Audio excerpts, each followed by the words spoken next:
Монгол Улсын ерөнхийлөгчийн ивэлдор зохион байгуулсан 39 дахь удаагийн номын баяр өнөөдөр өндөрлөлөө. Энэ сарын 15-наас 17-ны өдрүүдэд Сүхбаатарын талбайд болсон тус баяр илүү хүн ший их дэлхийгээ хайрлын урандор байгаль экологийн боловсролыг онцолжээ.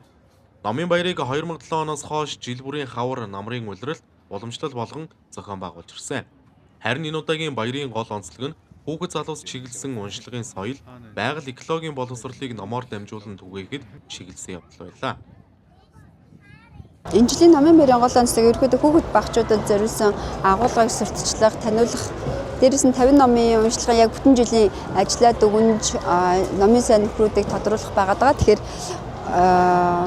өчтөр номын баярын шагнал гардуулах үйл ажиллагаа болж орон нутгаас, хотын дүүргүүдээс өсөлтөд оролцсон сургуулиудаа шагнаж урамшуулсан байгаа. Тэгэхээр жил ирдсэн бас уншлагын чанар түнд оролцож байгаа багш нарын итгэх хүс нэмэгдэж байгаад маш их баяртай байна. Манай клуб нь нийтдээ 250 гаруй гишүүдтэй. За энэхүү номын баярт маань ойролцоогоор 70 гаруй тийм өсвөрийн сайн дурын хүүхдүүд ажилладаг. Энэний тал нь яг клубээсээ авдаг. Үлдсэн талыг нь сайн дураараа бусад сургуулийн хүүхдүүдээс авдаг нь бас бусад хүүхдүүдийг илүү тийм хүртээмжтэй байлгах зорилгоор ажилладаг. Нийтдээ 1000 гаруй хүүхдүүдээс ажиллах хүсэлт загтал авсан байгаа. Эдгээрээс бид нийтдээ 50 хүүхдийг шалгаруулж аваад одоо энэ номын баяраа зохион байгуулж байна. Асрын зохион байгуулалт, за тэгээ гадаадын зочин төлөөлөгчд ирэх юм бол тэр хүмүүстэй сайхан ярилцаад ерөнхийдөө бол бараг 80% нь хүүхдүүд хийдэг тийм маш онцлогтой байна.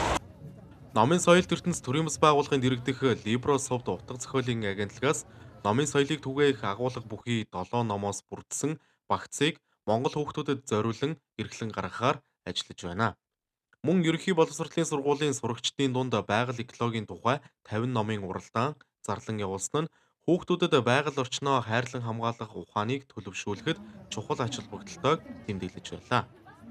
Байгаль экологийн тухай 50 номын уралдаанд улс орон даяар 3000 гаруй сурагчид албан байгууллагууд оролцсон байгаа. За 2026-аас 2027 оны хичээлийн жилд болохоор бид нэр сэтгэлийг дижих 50 ном гэдэг чагсаалтаа гаргасан байгаа. За тэрний гол зорилго нь юу вэ гингүүт одоо нэгэндээ хайртай байя, нэгнийгээ инэрдэг байя гэд өсвөр үеийнхнийгаа тэгэж уриалсан чиглэлийн ажлыг өрнүүлсэн байгаа.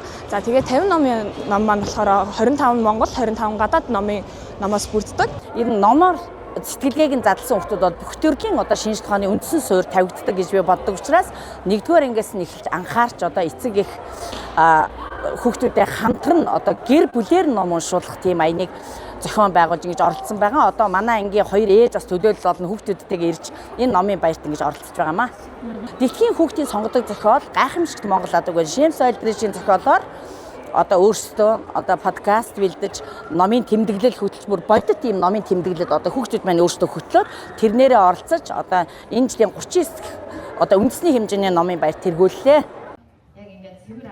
Номын баяр нь хүүхэд залуусын унших дадал номын соёлыг түгээхийн зэрэгцээ цаашид байгаль дээлтэй үзэл хандлагыг төлөвшүүлэхэд хүрээгээ өргөжүүлнэ гэдгийг зохион байгуулагчид тэмдэглэсэн юм а.